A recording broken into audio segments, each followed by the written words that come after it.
俺たちにしかないスワッグ肩の力抜いてラックラック遊び働いてギョップガック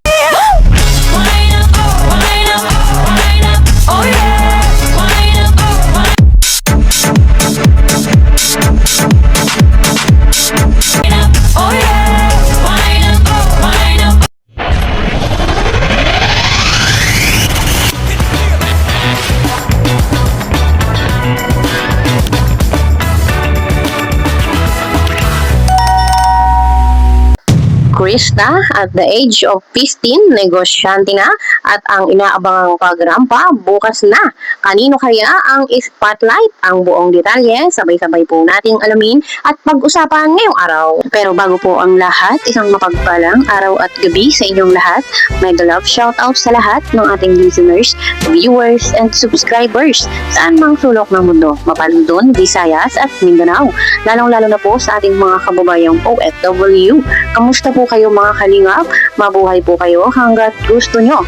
At kung bago ka pa lang sa aking munting YouTube channel, huwag ka nang mahiyang mag-subscribe, like, share, and comment. Huwag mo na rin kalimutang i-click ang notification bell nang sa ganon ay updated ka sa aking mga paparating na video.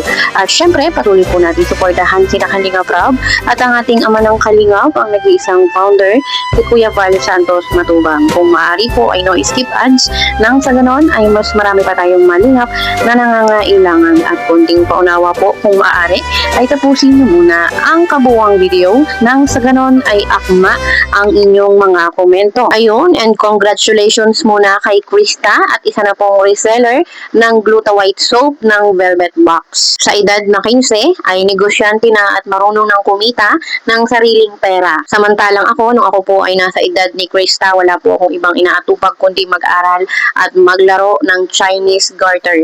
Pero si Krista ay iba at hindi malayo talaga yung kanyang mararating. Sa edad na 15, hindi niyo po sukat akalain na magre-reseller siya ng Gluta White Soap. Kaya malamang sa malamang ay pwede na rin po siyang mag-live selling ng Gluta White Soap sa Velvet. At nakikita naman po natin na magaling siyang mag-sales stock.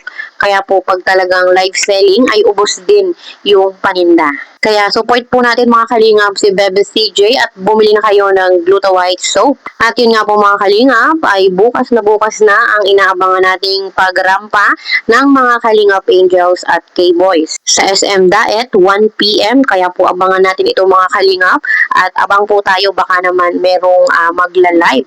At bukod nga po dun mga kalingap ay meron po silang special guest from GMA 7. So wala pa naman pong announcement kung ito pong special guest ay celebrity or director or talent manager. Kaya abangan na lang po natin at talagang kapanapanabik ang kanilang pagrampa. At sino ang magiging spotlight?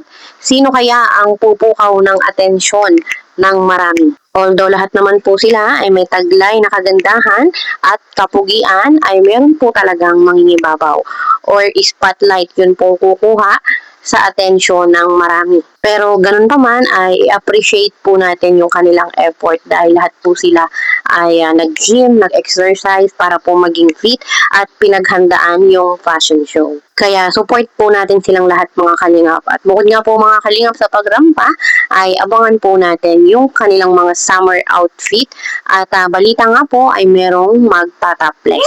So sino kaya yun mga kalingap? Talagang kapanapanabik at bukas ay mag-iinit lalo ang panahon. Bukas po ang fashion show and sa tingin ko yun po yung pinaghahandaan din po ng lahat.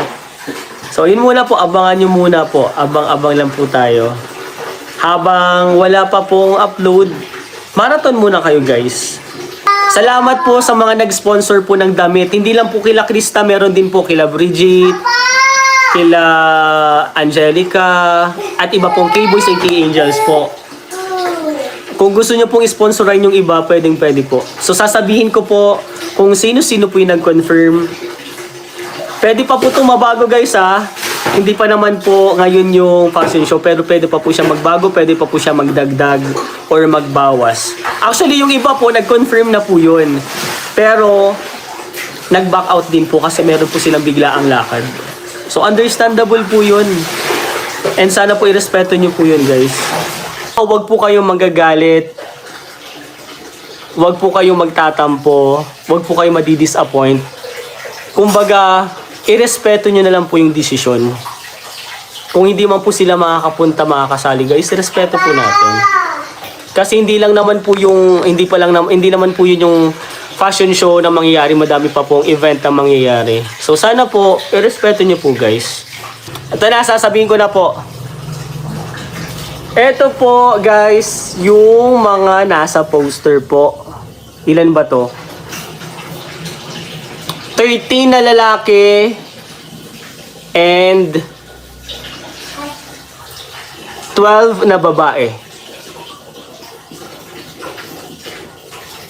So, 13 na babae, 13 na lalaki po and 13 na K-boys and 12 na angels po yung nasa poster.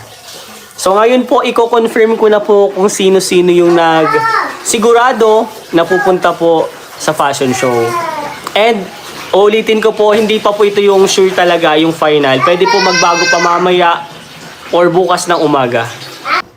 Kalingap Rob, Kalingap Rain, Kalingap Carl, Kalingap Jomar, Kalingap Mikoy, Fran, Coach Ralph, Romeo, and si Ian. Yan po yung 9 na K-boys po na nag-confirm. Actually, sasabihin ko po, yung kambal po dapat talaga is kasama talaga. Kasi alam na, kasama po siya ni Kalingap Rob, pero na-stranded po sila sa Mindanao. Hindi po sila nakauwi agad. So, hindi po sila aabot sa fashion show. Kaya, hindi po sila makakasama. Ulitin ko po, guys, ha. Kalingap Rob, Kalingap Rain, Kalingap Carl, Kalingap Jomar, Kalingap Mikoy, Kalingap Fran, Kalingap Coach Ralph, Romeo, and Kalingap Ian. K-Angels naman po nakasali. Dire-diretso din po to, guys, ha. Una, si Jack, Ma'am Emmy, Queen, Marian, Joy, Bridget, Krista, Angelica, and Joey. Yung mga hindi ko po nasabi o nabanggit, kausap po nila si Kalingap Rob. Okay po? Hindi po pwedeng hindi nila kausapan si Kalingap Rob. Lahat po yan is may respeto po kay Kalingap Rob. May respeto po yan sa Team Kalingap. Kaya sana po, respetuhin nyo din po yung desisyon nila. Okay po ba?